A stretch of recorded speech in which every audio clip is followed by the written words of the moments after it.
Hello, everyone, and welcome. My name is Dawn Coffey, and I'm the president of the Indiana chapter of the Indoor Environments Association. It's a pleasure to have you all here today for our re-recording of our December 17th webinar with the Indiana Department of Health. We did have some technical difficulties. So thank you to everyone who attended that, including our state radon officer, Katie Eder. As radon professionals, we know how critical it is to maintain accurate records and ensure that the data that we collect makes its way to the Indiana Department of Health in a streamlined and efficient manner. That's why today's session is so valuable. I'm excited to introduce our speaker, Jennifer Burke. She is a radon specialist with the Indiana Department of Health. Jennifer's been very much involved in guiding our state's efforts to improve radon awareness, data management, and public health outcomes. Today, she's going to walk us through the process of submitting our end-of-year radon data or our annual data using the health department's online portal.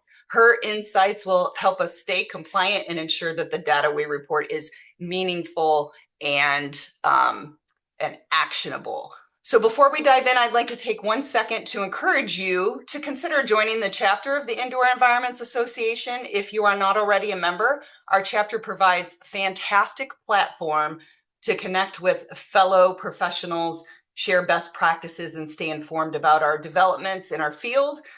Together, we continue to elevate the standard of work that we do and make a real impact in our communities. So without further ado, I want to introduce Jennifer. Thank you so much for being here.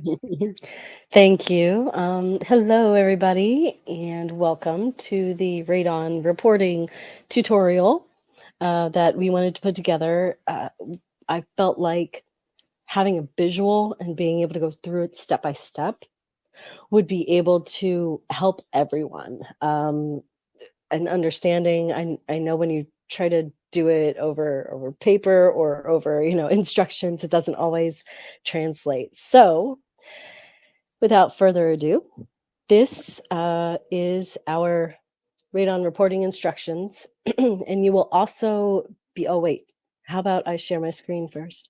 There we go.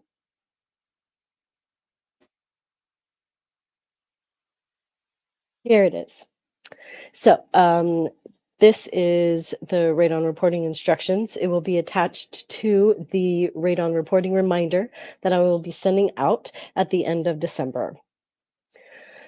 So the first step that we have is going to our gateway, Indiana Health Gateway, which is where our radon reporting portal is housed by the state of Indiana. Once you hit on here, it takes you to this. Is the State Health Gateway. You see that there's no login at this time. If you do not have a Access Indiana account, you will need to register as a new user for Access Indiana. You come in here. And if you're not sure either, I'm already logged in, but if you're not sure either, it will check your email and tell you whether or not you have an account. So if you do have an account, you can go back in here and sign in with Access Indiana. Underneath the Indiana Department Health State Health Gateway, you have this banner and you have this tab. All you have to do is hover over it. It is actually an app within the gateway. If it is not there, you need to go back and request for gateway or new application access. If you hit request access, as well, if you are a brand new user, your request type will be new user request for gateway access. After you gain gateway access, or if you already have it, you're an existing user that needs a new application access. And your application will be radon, which is right down towards the bottom. Fill out the rest of it with the necessary information. And in additional comments, we are requesting that you put in your business address. And this will be another clarification of where the mitigator or the measurement specialist is working. Once you come in here, you say request access. And we request that you do not request access to the app more than once. Excuse me.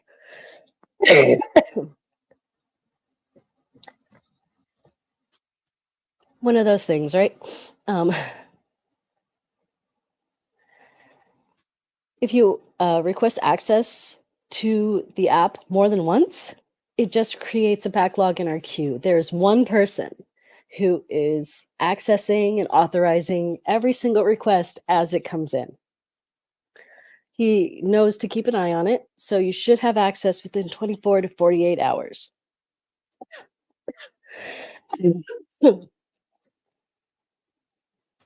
Poor Jennifer, she was sick over Christmas, so bear with us. I apologize. I'm going to try to get through this as quickly as possible.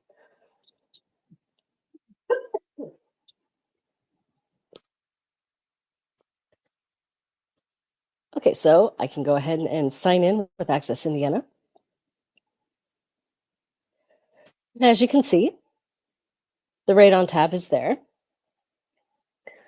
So if you have requested access and the radon tab is not there, please wait another day or two. If it's been more than 48 hours, please contact me and I will see what the issue is, or if it's just one more day and you should have access. So you come into the radon portal.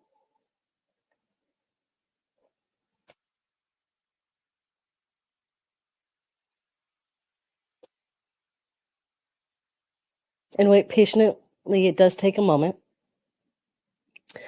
Once you're within the radon reporting portal, you come down here and you see download radon report template. You must use this template to be able to upload it into the database. The database and the template have the same formatting, so we are able to draw the information from the template and use it in a variety of different reports. So you must use this template. And don't change the template, right, Jennifer? Do Don't not modify change the template. Now, the only thing you need to do when you come in is enable content. This allows you to put information into the sheet. Now, there are also two tabs within the worksheet. There's options, which shows you what can be accepted within each named column. So you have the result type, you have all of these. Laboratory reporting is gone now. We no longer have a laboratory license. But we also have, inactive or no work performed. We have the years, the counties, the test duration is the short term and the long term. I don't know why it would be unknown, but these are the options that you can see that will be accepted within the cell itself. And when you have a cell that has different options, you can actually do a little drop down. You should be able to. And it shows the different result types. I would be right now, no work performed for this year. And then with my Indiana license number.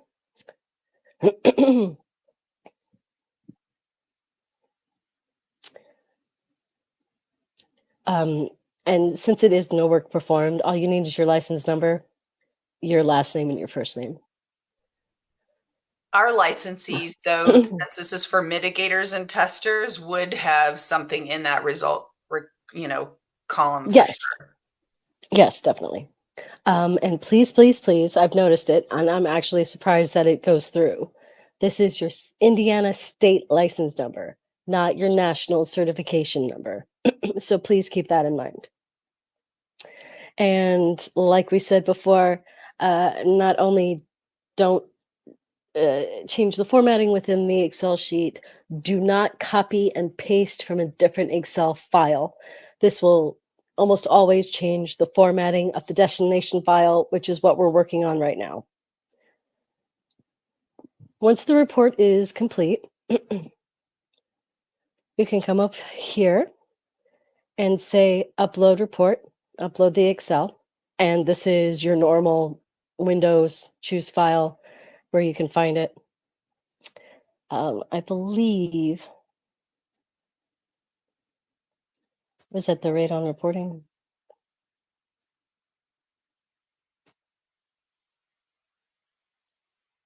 Larg. Well, once you upload the report, if you upload the report, you'll have an error if it's not taking it. Let me just try to use that and see what happens. Invalid, radon report uploaded. You'll get some sort of error. If it is with our Excel sheet and errors pop up, the error will actually indicate the column and the row. So it'll tell you the exact cell where the problem is. So go back into your file on your desktop or wherever you've saved it and change to take a look at, see what might be the issue. Maybe there's a space that shouldn't be there. Maybe there's, it doesn't like punctuations in the wrong place. So check to see if you can fix the error and then go back in and try to upload it again. You have the report summary. And when I uploaded mine, it was right here. And you can see that there's no work performed for my measurement license. If you uploaded and there was no error, but you come back to your report summary and this spot, and you do not see it, it did not upload. You might want to try to refresh to see if that fixes it. But if you don't see it within your report summary, it did not upload, and try again. It could have been a network issue. It could have been a glitch somewhere. We can't explain it, but make sure that it's within your report summary, even if you don't see any errors. So Jennifer, I have a question. Yes. So I see that you have several uploads there for, Mhm. let's say in a year. So Yeah. we don't have to wait until the end of the year to submit data. We can submit data throughout the year and see several submissions on there. Is that right? Yes. Yes. There is access to the reporting portal all year round. It is not only open for a certain amount of time. We're doing this because we want to make the portal easily accessible. We're doing this because sometimes people are done in June, and sometimes we have people who are retired, so they've only done 3 months work. So all they have to do is put in their 3 months in May, and they're done. They don't have to worry about it for the rest of the year.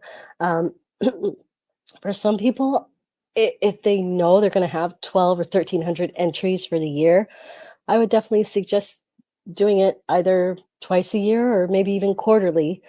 It's just safer. You don't want to lose all that data. Who knows what might happen? So to be able to have another backup from your own computer system would be nice. And we just try to make sure that you don't repeat entries, that if you're going to do it more than once, you use separate template sheets. Okay, very good. I know that there was another point that we talked about in our original webinar was that this is for both mitigators and testers. Can you speak about that? We do separate entries then, right? That both primary measurement specialists and mitigation licensees if you have one company and you have 5 mitigators, you can put all of them on one sheet. But if you have 5 mitigators and 4 measurement people, you want the measurements separate. It's a way for us to be able to identify the files easier. Uh, But the data is required for everyone. So all yes, mitigation companies need to submit data of homes that they've mitigated with all of those required fields, and all measurement professionals who test need to do the same thing. Um, it's for both licenses. Yes. yeah.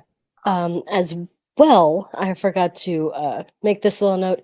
If you are not in the state of Indiana, you will get an error message. You'll get saying that it's not either accessible or it's not available. If there is an issue with the health gateway, you will have a, let's see here.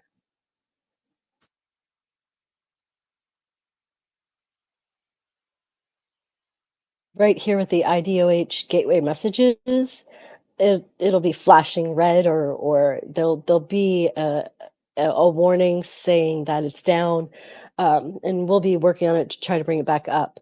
But otherwise, you should always be able to get on.